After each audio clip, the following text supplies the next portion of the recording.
கர்த்தருக்குள் பிரிய சகோதர சகோதரிகளே, இயேசுவின் இனிய நாமத்தில் சந்தோஷமான வாழ்த்துக்கள். கடந்த நாட்களில் கண்மணி போல காத்தவர் இனியும் நம்மை காத்து வழி நடத்துவாராக. தேவனின் சித்தமில்லாமல் ஒரு தலைமுடி கூட கீழே விழாது.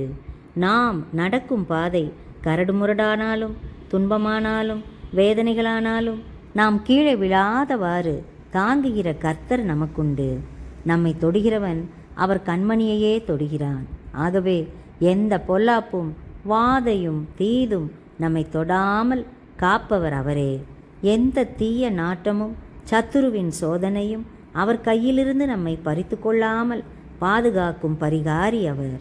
கழுகு தன் குஞ்சுகளை செட்டைகளின் கீழே கூட்டி சேர்ப்பது போல நம்மை அவரது செட்டைகளின் நிழலிலே சுகமாய் தங்க பண்ணுகிறவர் அவரே.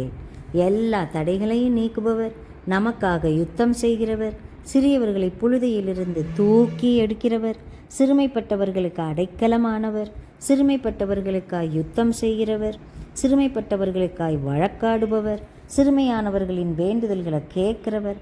நமக்கு ஒருவர் உண்டு, நம்மோடு இருக்கிறவர்.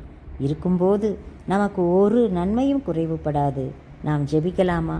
அன்பு இயேசுவே, நீர் உமது தந்தையிடம் எங்களுக்காக பரிந்து பேசுவது போல நாங்களும் ஒருவர் மற்றவருக்காய் ஜெபிக்க கடனாளிகளாய் இருக்கிறோம்.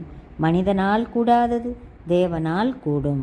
கேட்பதற்கு முன்பே எங்கள் ஒவ்வொருவரின் தேவைகளை அறிந்தவரே, எல்லாரையும் என் நிலையிலும் நேசிக்கிறவரே, பரமபிதாவின் நேசகுமாரரே, நித்திய கண்மலையானவரே, இயேசுவின் நாமத்திலே நன்றியோடு ஜெபிக்கிறோம் எங்கள் அன்புள்ள பரமபிதாவே.